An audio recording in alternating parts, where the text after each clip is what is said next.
Hey Internet, it's RJ. Welcome back. Thanks for tuning into the show today. Now, today's episode, we're going around the net with all the news you can use in the week that was in credit and finance. So on the docket for today, we're going back to take a look at Wyndham. Last week, we talked about their new credit card and their refresh to the lineup. Well, this week looks like here comes the other side of it with some potential nerfings to the rewards system. In addition to that, we also have another missing credit card from US Bank, just another week removed from losing the Kroger card, losing the Attune card. It just keeps going. All that and more. So, of course, if it sounds interesting to you, go ahead, press the subscribe button, and let's get to work. Now, we'll lead off with BILT rewards. If we're talking about BILT rewards, it means they probably grabbed another transfer partner. And if that was your guess, well, you are correct. You've got the press release on screen, but now they are adding I Prefer Hotel Rewards, which is a fun name. I like when things are named exactly what they are, but I Prefer Hotel Rewards.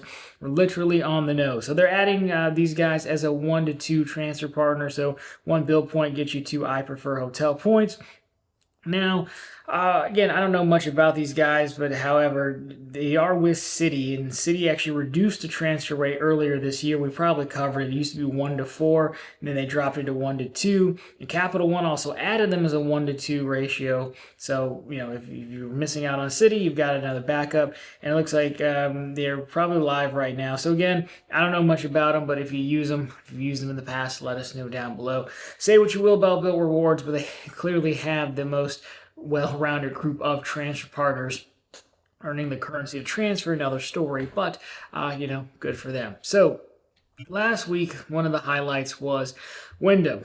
Wyndham, fan faithful out there, they added a new credit card, which actually wasn't bad, and they also did some refreshing to their full product lineup. And while it did, of course, come with fee hikes, it wasn't as bad as we've seen others do, primarily in my opinion, because their credits are actually, they're a little bit more usable, versus being locked into one vendor. You could use them, for any food delivery, and they were given to you in lump sums, not doled out as allowance over, the course of a year. So, hey, not too bad. Things are going to get expensive, but at least they tried. Well, see if you still feel that way after this. We have a press release from Wyndham. This time they are tweaking their free night award perk. So here you have it. Starting September 15th of this year, we're expanding to 4 free night redemption tiers. So 5,000 points, 15,000, 30,000, and 45,000 points per bedroom per night. This means free nights will now start at 5,000 instead of 7,500, while a small number of our most elevated hotels will move to a new tier of 45,000 points. So at the same time, hotels will be redistributed across all tiers.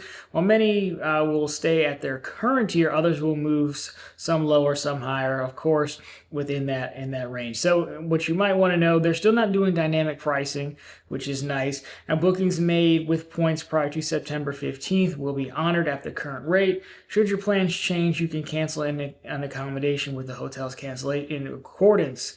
Reading is tricky. With the hotel's cancellation policy, and your points will be, redeposited into your account. And of course, they have a handy table that just recaps what we said, the free nights and the discounted nights with points plus cash on the right-hand side. So I'll leave that out for you. Now, again, I don't pretend to know too much about Wyndham.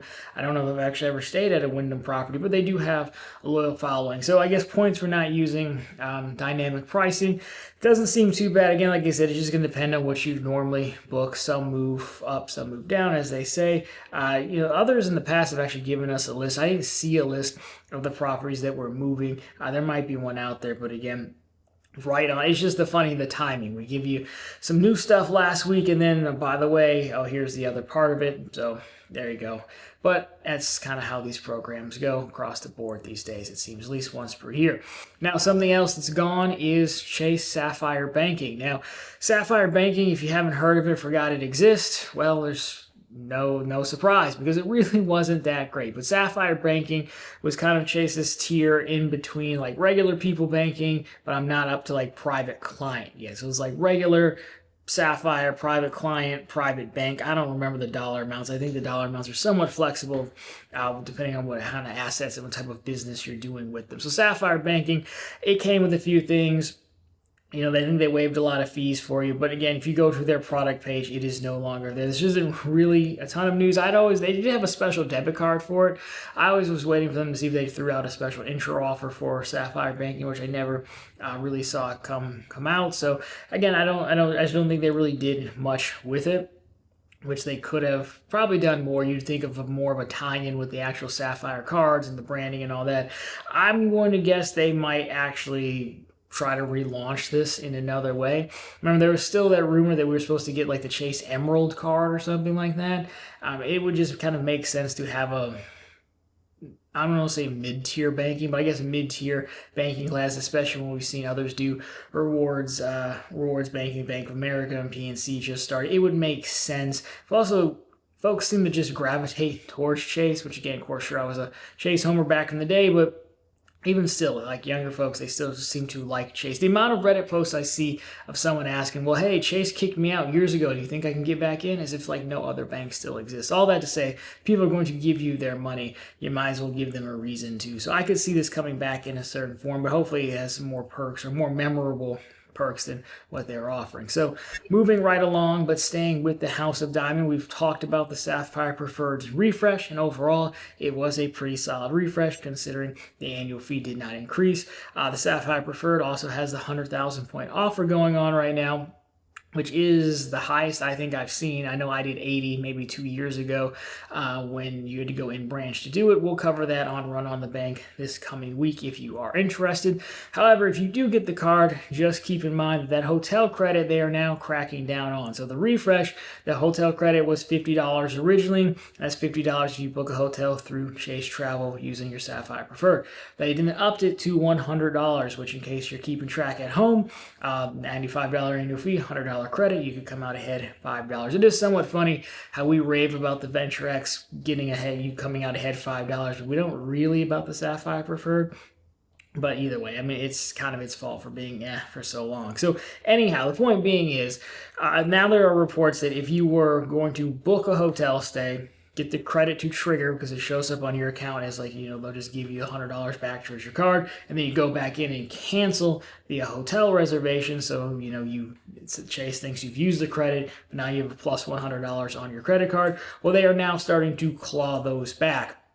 Now, this has come up, I think I found it on the Good Doctor, but there's a few posts on, I think, MyFICO, where folks were talking about this. Apparently you could do this and it worked for a while. I didn't really know about it and know about people doing this. For me, trust me, I love to get away as much as I can with banks, of course.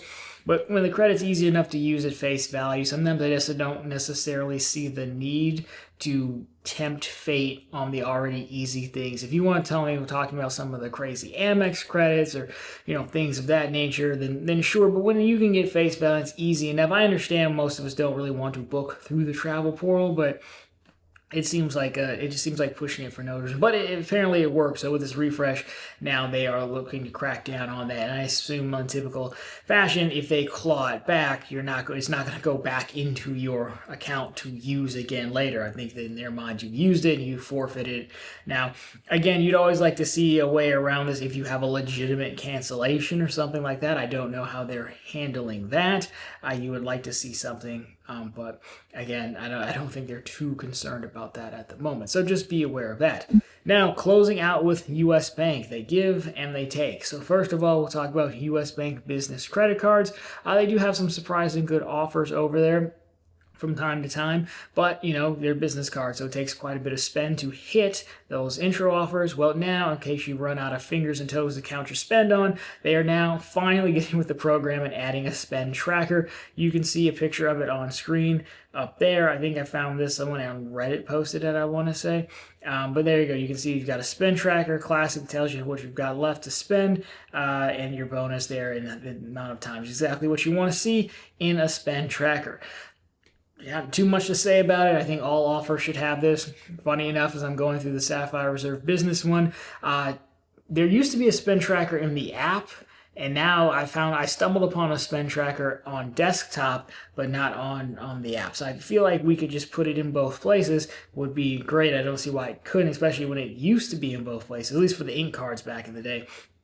But that's more of Chase. So then we could just like standardize this.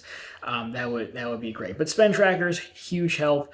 Again, just remember from what I've seen and been through, they don't update if you return something. So just you might have to go back and do the math on that if you make a return or something like that. But again, good to U.S. Bank. Now they must have used up all their generosity on the spend tracker, because our last story sees the potential disappearance of the Shopper Cash Rewards card.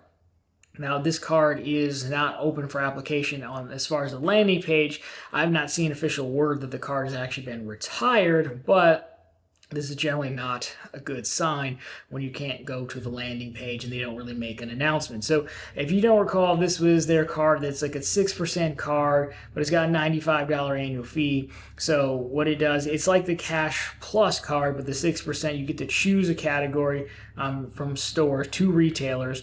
And then I'll put them on screen for you, but it's up to $1,500 a quarter. They had some heavy hitters like Amazon and Apple. Some of these are pretty old. Bed Bath & Beyond, I don't think they're doing great. Best Buy, Kohl's, IKEA. So you can go get like just a ton of cinnamon rolls, I guess, if you want an IKEA maybe for $1,500. But other than that, I mean, you get the point. And then it does some other party tricks as well. It's got 1.5 back on all purchase, 3% back on wholesale clubs, which you don't see too often, gas stations and EV charging, or bills and home utilities. There was a $1,500 limit on that. But overall, it was not a terrible card. It's simply that the $95 annual fee really kneecapped it, in my opinion. I feel very similar to it about how I did the Blue Cash Preferred, which everyone seems to love. Not everyone, but many people love the Blue Cash Preferred. I'm convinced it's just because it's an Amex card. But still, that annual fee really kills it. While I will say, at least U.S. Bank did something to try to help bring it up. I would really, maybe if they had removed the spend limit from the 3% category, perhaps, because, I mean, again, when you're talking wholesale clubs, it's really not going to be hard to burn through $1,500 a quarter, especially if you're like loading up a family or whatnot for a grocery. So again, we don't know if it's gone. The coolest thing about this card was that the original version, I think, had LEDs in the actual card. So points for originality on that one.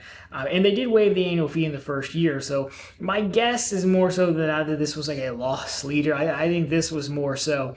I just can't imagine it being that terribly popular of a card, or I can imagine there being a lot of downgrades or cancellations after year number 1. It's going to be my guess, and they decide to get rid of it. Or maybe, they could be just clearing room since they brought on the Amazon business portfolio. But we've seen the Kroger card go from them. We've seen this card. I'm going to assume it's gone now until we hear otherwise. Maybe it'll be back next week. But, I've already used up the credit card graveyard title from last week, so I don't know what I'll title this video. So anyways, there you go. There is another one gone. I think at some point it was on my list, but it never really ranked too high to go after. So anyhow, there is the news for this week. You are now all caught up heading into the next week. So, of course, if you like this one, drop me a thumbs up down below if you find it particularly interesting. Consider subscribing to the channels. We're posting content just like this every single week. Of course, we're right back every Sunday with all the news you can use in the week that was in credit and finance. And of course, every single day over on ProfitableContent.com, which is, of course, the channel's blog, always linked down below for you, and on the channel homepage. We have the latest news stories just like this, plenty of bank promotions. I know there's one for U.S. Bank that just got re-up, so if you just missed out on the Shopper Cash, go take some deposit money from them. And on occasion, we have some credit card offers as well. Anyways, guys, that'll do for this one. As always, thank you so much for watching. I'll talk to you very soon in the next one.